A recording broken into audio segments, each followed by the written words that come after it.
now my great pleasure to introduce our keynote speaker for this morning, Mr. Maha Sinnathamby, Chairman of Springfield Land Corporations. He's the visionary behind the Greater Springfield project. Maha's vision and passion to creating a difference through building a master planned community where people can all live, learn, work and play within a city that is fully supported through high-quality infrastructure, commercially viable development and sustainable development practices is being realised. In addition, his strong commitment to social justice and uplifting society through adding value to individuals and increasing the maximum potentials as human beings is achieved through using access to all levels of education. Please make him welcome.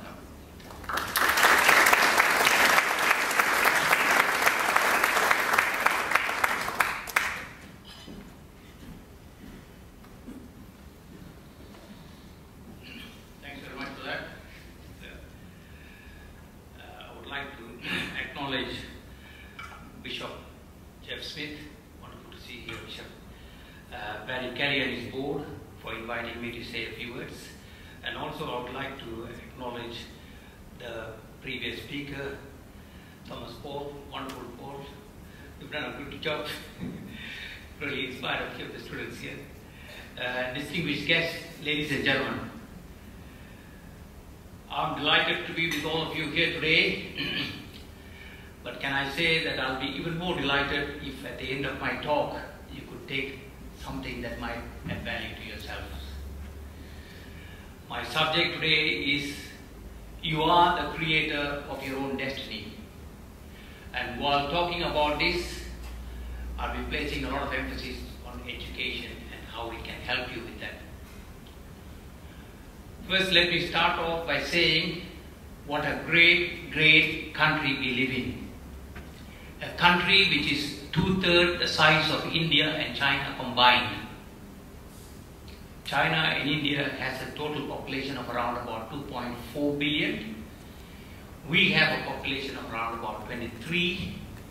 1% of this population of China and India combined, and we control 2/3 of China and India in land area.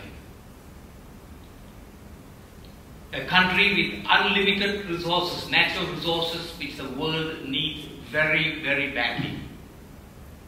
A country with over 4,500 kilometers of ocean frontage. A democratic country with very strong emphasis on human rights. This means a lot to us. A country with a great climate. You watch the TV. 2 months ago, Heathrow Airport was closed for a few days. You watch on TV, most of the airports north of northern USA closed. People having to remove the ice for the cars to move.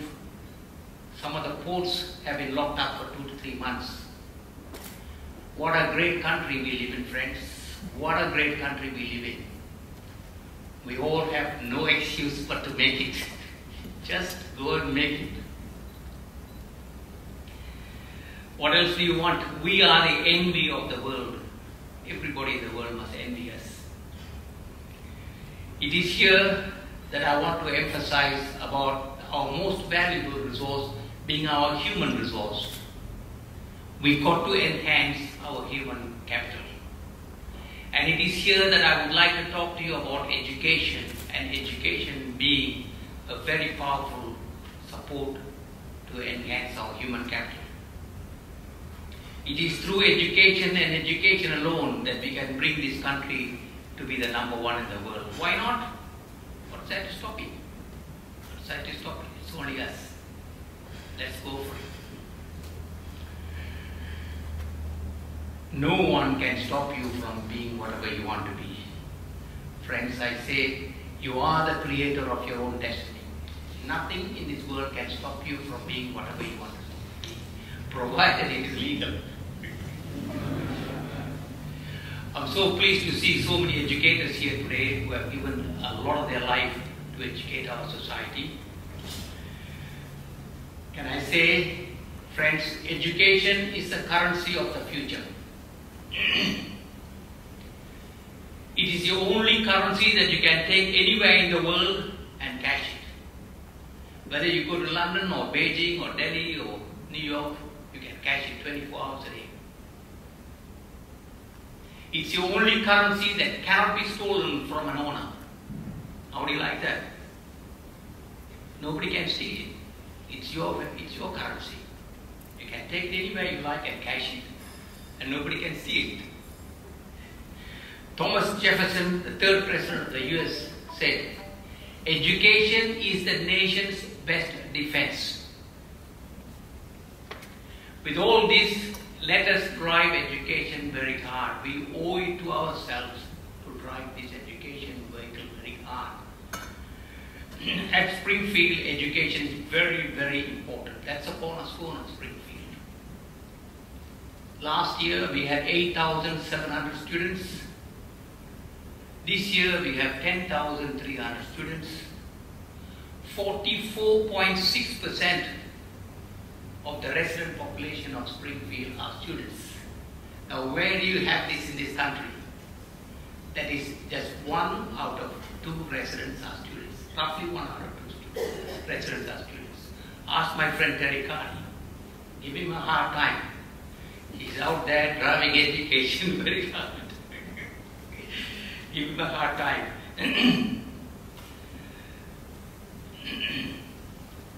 It is through this education that we are adding human capital at Springfield. We want our students at Springfield who can mix with all the schools, different schools, in one spot, and go back and say, I'm a better person because I didn't just come from a school by itself. I'm mixing with all the students. Currently, our population is 23,000.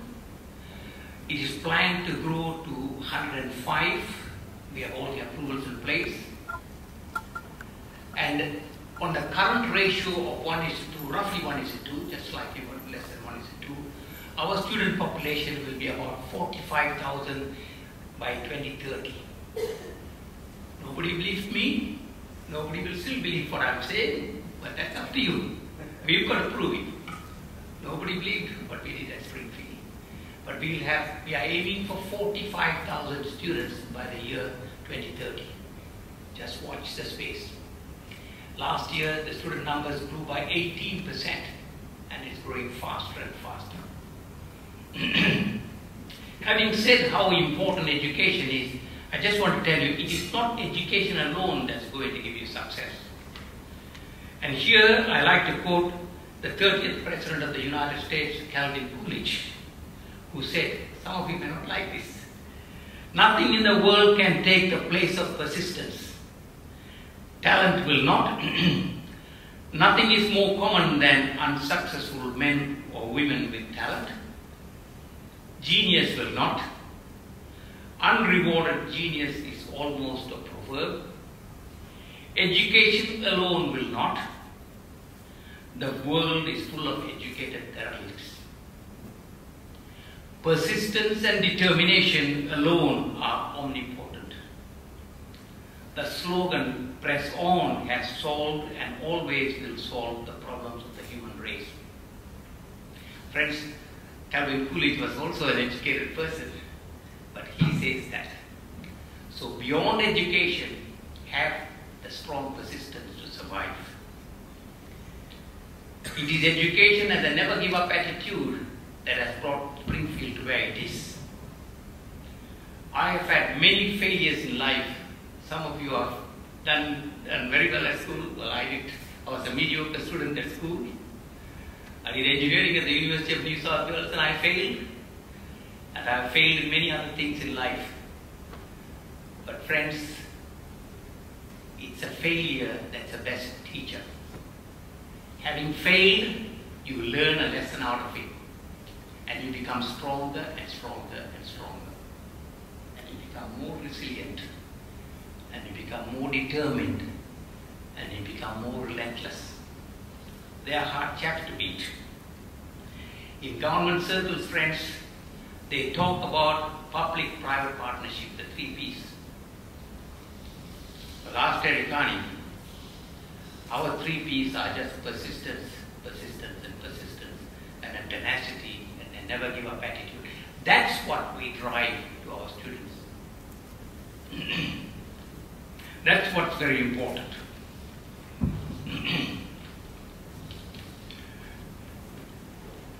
When we bought Springfield, and here I'm talking to the business community and most of the students who want to enter the business community.